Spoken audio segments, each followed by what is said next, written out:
welcome back to the .cineclub.podcast. I'm Matthew. I'm Ben. Samantha. And I'm Jake. Today we'll be talking about one of Hollywood's more recent phenomenons, the biopic, a genre that has taken the world by storm over the past few years, coming just as big as the superhero film. What are everyone's favourite biopics? You want to start? I might as well. Well, I can think of a few that I like, but I must admit, when I was going through, I was looking at a few, and you know, when you say biopic, I think everybody just assumes the music ones. Yeah. So, like, I like quite a lot of the music biopics. I'm sure we're probably going to come back to a few of them. But the one I went with was the film Air from 2023. Was it 2023? Yeah, I think so. And I love that film, honestly. I think it was really underrated at the time because it was it did come out in cinemas. I saw it in cinemas because my brother had seen it, because my brother's like a proper shoe fan. He's a proper trainer head. Yeah, he's like one of those people. He's like one of those people. He's like one of those people you'd see on, like, you know, those programs they do on Netflix where it's like these like trainer collectors and they've got all these conventions and they're all like wrapped in plastic and all sorts of stuff like that. Yeah. He used to be like quite a lot like that. He's less like that now. But at the time, he was he was interested because he loves basketball. Michael Jordan. I was like, right, sounds cool. So he went to see it with my grandparents, and they were all like, yeah, it's a brilliant film. So I went to see it separately, and yeah, I think it's really good. I think it's an interesting story, because obviously, like, Air Jordan's just like sort of it's a brand that everybody knows now. I think, quite popularized for nerds by Spider-Verse, I'll say. But it is, you know, everybody knows like an Air Jordan shoe. So it was like that could be quite good. And then you get the combo of Matt Damon and Ben Affleck, who are generally have a pretty good track record. My favorite couple. Exactly that. You know, Hollywood's favorite gay couple. So they're in this film. And I was like, all right, okay, that's good. But then, you know, on top of that, you also get Viola Davis, who's brilliant. She owns the film. Oh my God. She like totally steals the show. Like, she is arguably the best part. And Jason Bateman's really good in it. Chris Tucker's not in it much, but what he is in of it, he's really funny. Yeah. I think it's a great ensemble cast. The fact it's so in your face 80s is the other reason why I think I loved it so much, because like straight out the gate, you get that. Like, it's sort of like everything important that happened in 1984 culturally set to Money for Nothing by Dire Straits. So I was like, I was won from that, like, alone. I was like, this is brilliant. And then and the soundtrack overall is just incredible. It's just full of 80s bangers, which is like really, really cool. I mean, I'm biased. I love the 80s. I love Nike shoes. Call me a shill, whatever. Sell out, you know. Let's get a sponsorship going. But yeah, I don't know. I think it's fun because it's like you take for granted that at that point Nike they weren't like the biggest company. Yeah. Like, I feel like everybody now just defaults like, oh yeah, Nike shoes, they're like, so everybody just knows them. Like, it's just a common thing. But like, it's quite interesting to see it from that perspective of like before they had like a sports division or like a basketball brand or anything like that. And I just like them like all sort of coming together to work out how they can like gamble all their money on this, you know, this up and coming basketball player that Michael Jordan. I don't know. I think, you know, you might have heard of him, but yeah, I mean, well, yeah. You hadn't heard of him? No. I was being sarcastic. The joke was everybody's heard of him. He's lined us up. You've never heard of Michael Jordan? His name rings a bell, but okay, fair. I don't know much about him, but I know Michael Jordan. I know the film Space Jam. Let's just say I thought that was like his breakout role. Like, I've only seen... It's like, I thought O.J. Simpson was an actor as well. O.J. Simpson, I mean, he did other things. He did famously. Maybe he didn't. No, he did. No. Well, O.J. Simpson was a football player before all of that. So, yeah, I see what you mean. Like, Michael Jordan, I guess Michael Jordan, like, he didn't really... Unlike O.J. Simpson, who did act in a few things with questionable skill. But Michael Jordan was only really in Space Jam. And I guess the Michael Jordan, the Michael Jackson Jam video, that's the only other thing that I can think of where he's like in it. But despite that, I think the fact that he basically used the whole Nike deal to like create this brand of like, he's not just the basketball player, he's like the greatest basketball player, you know, he's like really cool. he's playing basketball with Bugs Bunny, all that kind of thing. Like, I couldn't think of any other basketball players who could get away with that. I know they tried to do it again with LeBron James, but that was just terrible because he has no charisma like whatsoever. But I was going to like quote LeBron James in Space Jam, but then realised I was going to say something that Michael Jordan says in Space Jam. He goes, "You guys are nuts." It's so bad. That's just from the original Space Jam. But you know what? I thought Air was actually really funny as well. It's really, the bit, it's there's a really two funny standout film. bits that I really liked. It's when he's talking about what's he called, Adi Dassler. Yeah, and he finally moves on. He goes, "Well, he's having a meeting in Nuremberg," and he goes, "Nuremberg."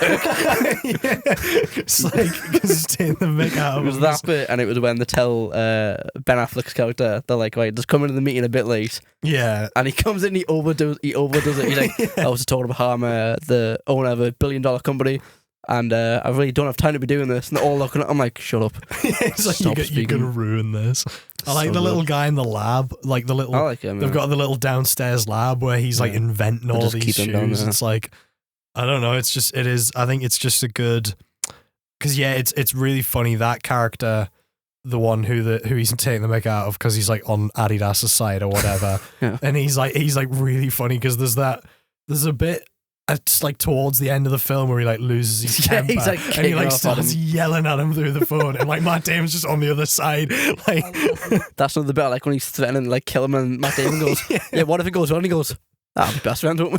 He's like, "I don't care. I'm gonna take it." Yeah. Well, I thought it was great. They do the sort of biopic thing in the end where it like cuts to like the ugly real photos and also like what happened to all of them, and it's like says that guy did exactly what he said he wanted to do, where he retired and he lives off his fortune completely by himself. Like, which is that's pretty cool. Yeah, I like how they don't show Michael Jordan's face at all. Yeah, I actually do quite like that. Yeah, that's cool.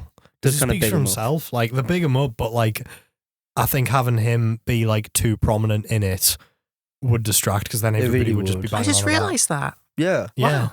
They never show him, which I think is pretty cool. You just see the back of his head. Yeah. Wow. Which is great because and it also draws more attention to Viola Davis's character. She is. You were right. She actually She's is so phenomenal. good in it. Oh, the scene where she's calling him up and negotiating the deal. Yeah. It's brilliant. Oh my gosh, Seriously. that's And I he's love like, that, "Oh, yeah. it's not a business work," and just like change it. Well, And he's that's like, it. What? Well, I love the fact even like him as a character, the fact that he's like, I actually agree with you. It's just I don't know if it's possible, but because I believe in Michael Jordan so much, I'm gonna like do everything I can to try and do that because like the two of them understand each other, and even just the fact like that first meeting they have where he basically just like shows up at their house and they like sit down together and he like tries to convince her that like this is worth your time, but she's just like she's so like straight to business. She knows what she's doing, and like I say I like that because like Michael Jordan, to say that he knew what he was doing at that point in his life and would have like become as rich and famous as he is now without her helping him with that would have been doing her a disservice. So I think not having it about him like saying, "Oh, Michael Jordan negotiated this, he did all of that," because that's not how it was, as far as I can tell anyway.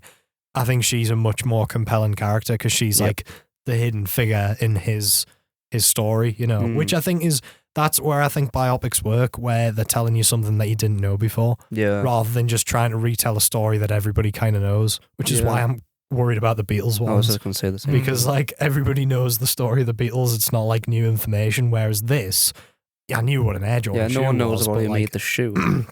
Nobody really, I wouldn't have thought many people really knew the full extent of the story, and to make a like quite compelling comedy film out of it, I think is quite impressive. So yeah, that's my film Air. I'm glad most of you liked it anyway. It's good. It's a hidden gem. It's quite a recent film for me, really. I don't pick anything that came out after 2010 as a rule, but Just don't really like sports, so I just couldn't get into it. I don't like sports either, but I quite enjoyed it, me. Sports, ew. I know. Well, I'm sort of the same because that was why I was apprehensive and didn't see it immediately because I was like, I don't really know anything about basketball. I know of Michael Jordan because I used to watch Space Jam so much as a kid. So I was like, okay, that was my the door is open because of that.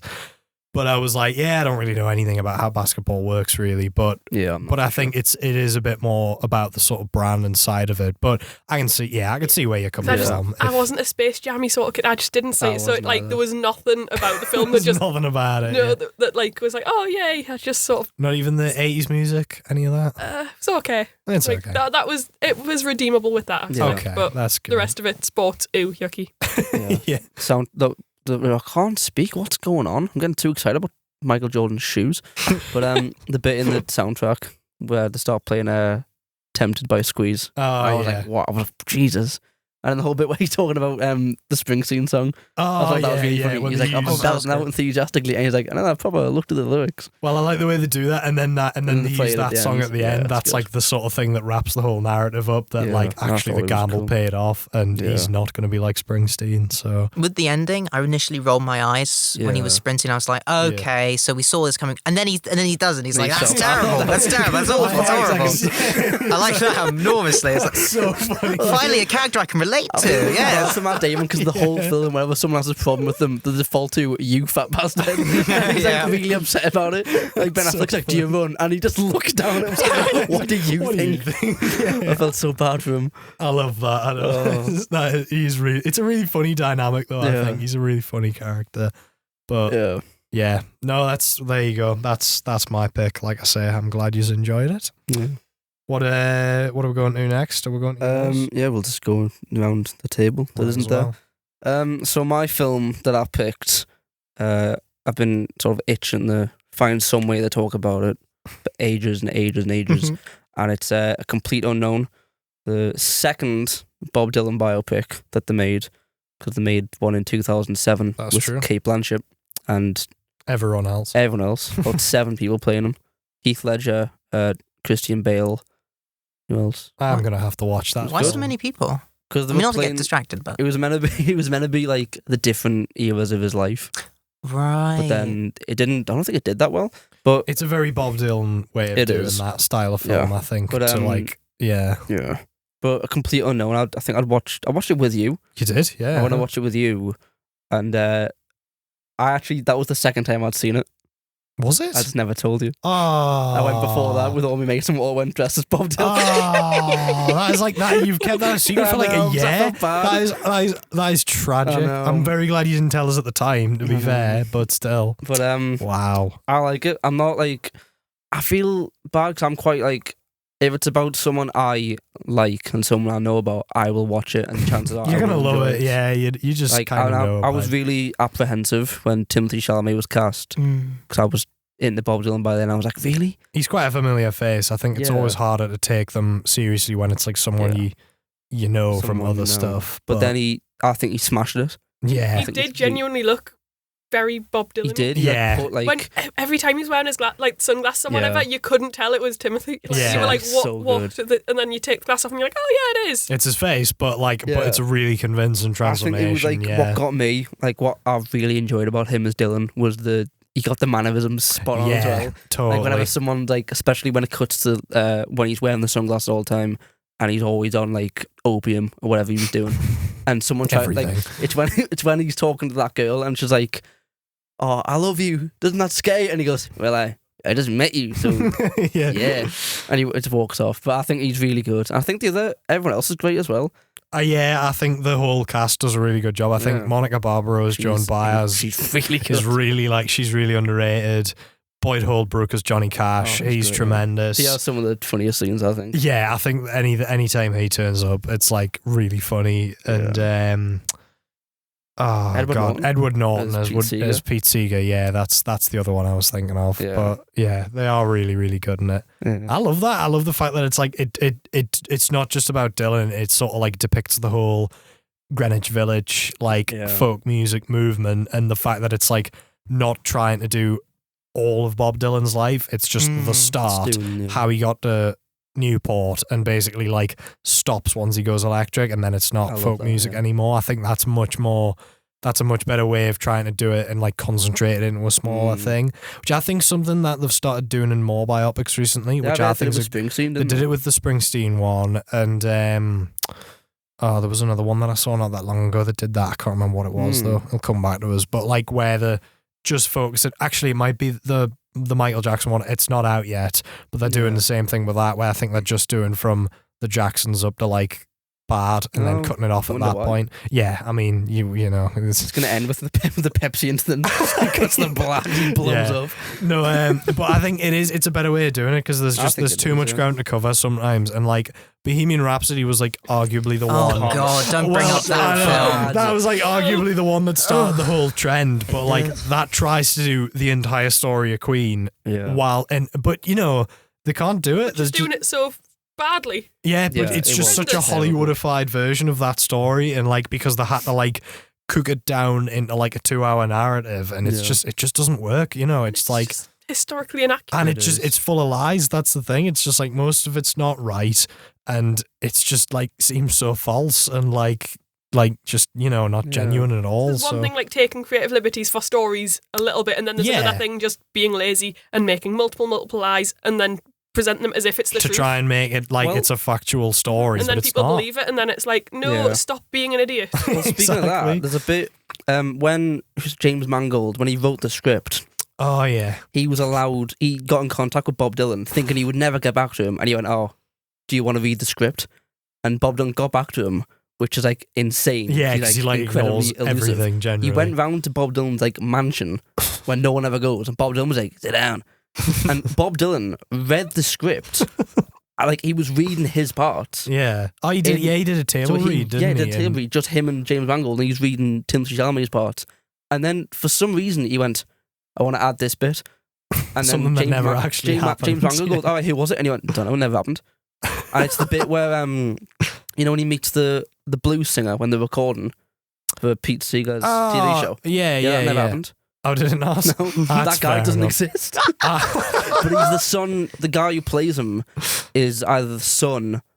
He's the son of Muddy Waters. Oh, right. Think, so anyway, so it's kind of like paying tribute to that without working it into the narrative. Yeah, you mentioned how it builds up to him going electric. Yeah, that is my favourite bit. Is when he's So what's her face? She's just Sylvie Russo is her actual name. Yeah, she leaves him. Rotolo. She leaves, and then he's like getting ready to play electric. Yeah, and I just love the line where they're all walking down the stairs, and he's like, "Oh, what are we gonna do?" And he goes, "Play 3 songs. Get the fuck out." I just love that, and I love the lines where he's fuming all the time. Like when he meets, he starts giving them back chat. It's like, yeah. But that whole ending when he goes electric is so cool. Yeah, I do really like that. I just think the whole thing works because I think he works well as like the sort of shy initial Bob Dylan, but then once he comes into his own and they do that like hard cut into him in the glasses and the like black coats and all that, like that's really cool because that just signifies the like that switch, the switch in both his style of music and his attitude at that point, and like and how he basically like alienates himself from everyone else at that because of that. But like, I mean the performances are spot on. The voice, it could have been a really silly little voice, but I think it works really well. He pulls it off quite well. He pulls it off well. He sells it with the mannerisms.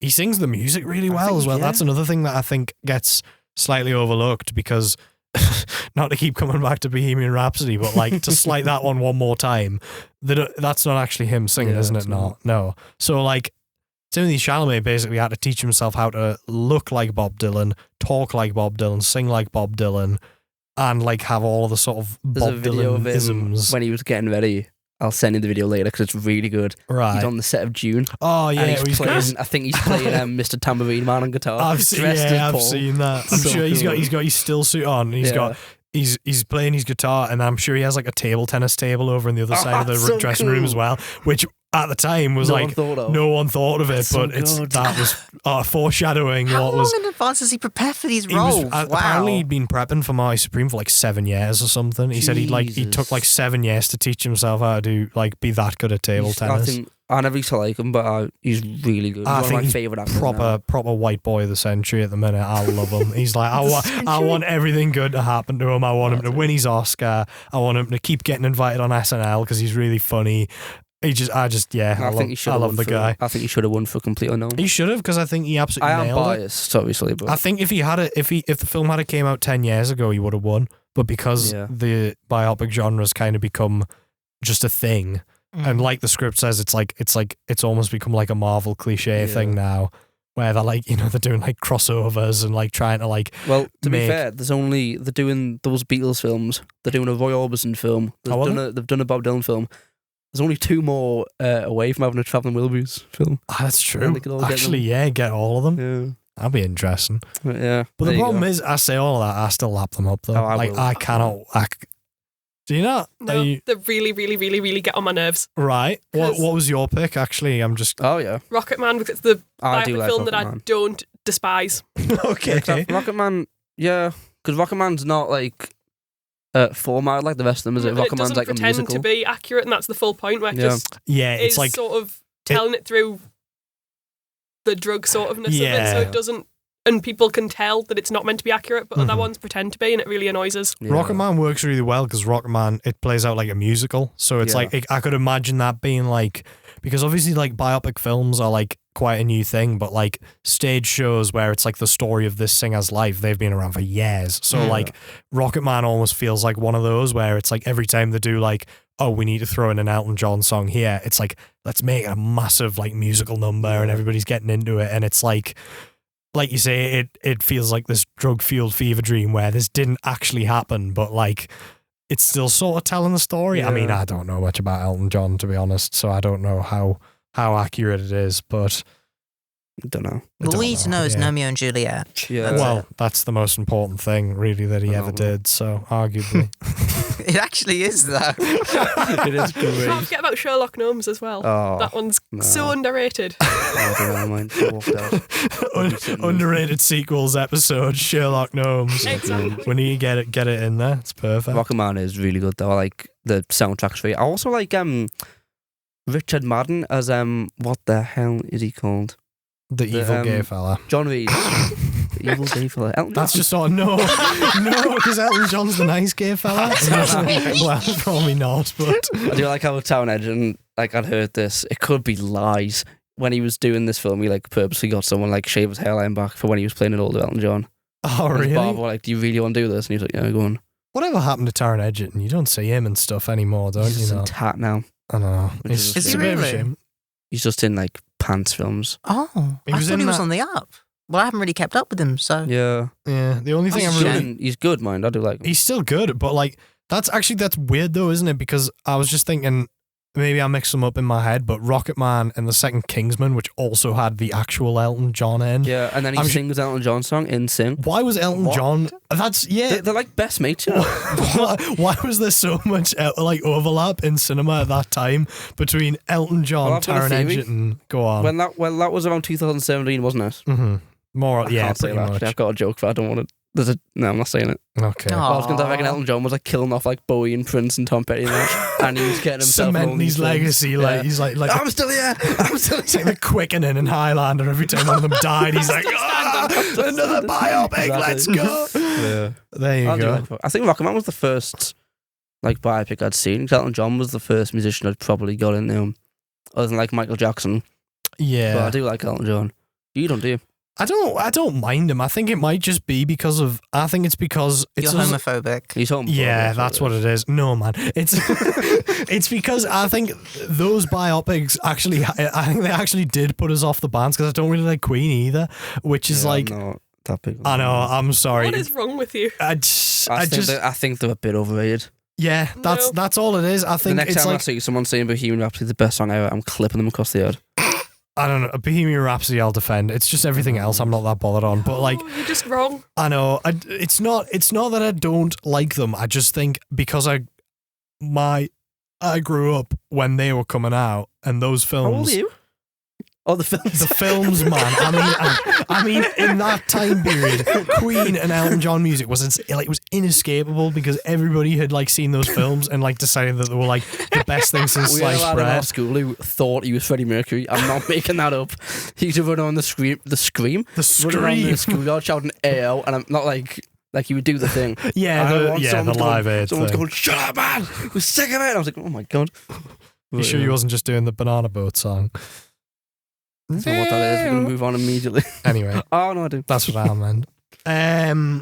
Yeah. No, Rocketman is a good example. But the thing, this is, I'm going to, to bring it back to A Complete Unknown, between those two, one of the reasons I liked A Complete Unknown is because generally the biopic structure at that point with Bohemian Rhapsody and Rocketman, those are just the two in my head that I associate as like being the ones that pushed it. Yeah. Generally speaking, the structure is they get really big, one of them's an arsehole, you get the downfall with drugs and alcohol and their life's miserable, and then they pick it back up for one big, brilliant performance at the end. It's all good. But The Complete Unknown kind of does that, but the low point of that one is basically just Bob Dylan gets mad. The rest of them don't want him to play folk music.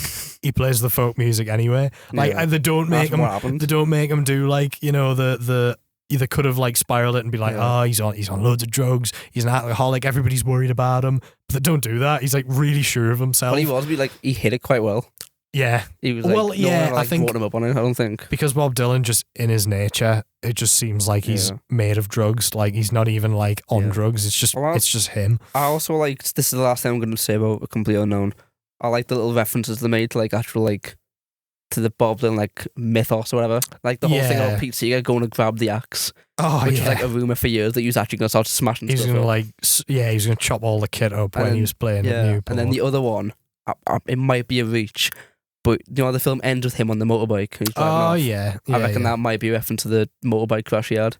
And then when he stopped touring for about 10 years. Yeah, because that was kind of the end of that era. So it's quite a good place to cap the film. Oh, that makes sense. You got a jump scare then, didn't you? Just because in the film, it's really loud. When it cuts to him on the bike, I'm not joking, he leapt up in his chair. Because it goes from Woody Guthrie in like his last moments, Bob Dylan quietly serenading him, and then it like smash cuts to him on a motorbike, and it's like full volume surround sound. I don't know, it caught us off guard. I'm a jumpy person naturally, though. I jump with all sorts, like literally. Like in any films, I've become worse with it now, I think, because sometimes you expect it, but I wasn't expecting that. So anyway, good film. Rocketman's a really good one. Don't think was there anything else you wanted to say about? Nothing about Rocketman. Go on. What about biopics in general? Then what is it about them really get on my nerves? Because they can either be done really well, or really, really not well. Okay. I think this is probably like the 5th time I've talked about this week to people about how much I hate The Imitation Game.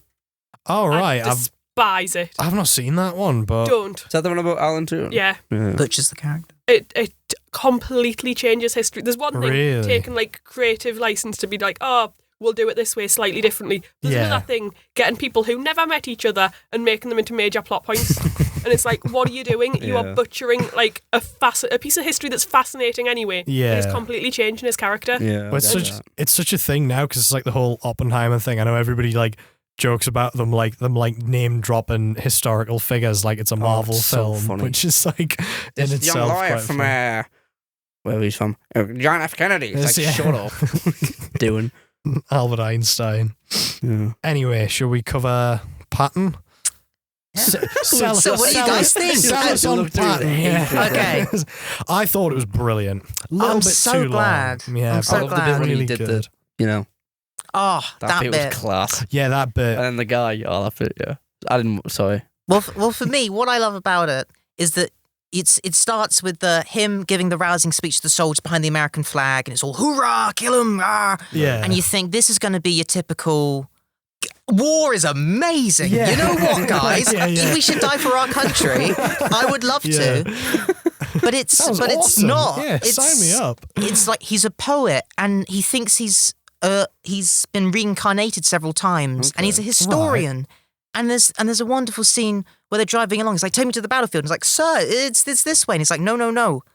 And then they drive to the site where there was a battle of Romans. And he was like, I was here.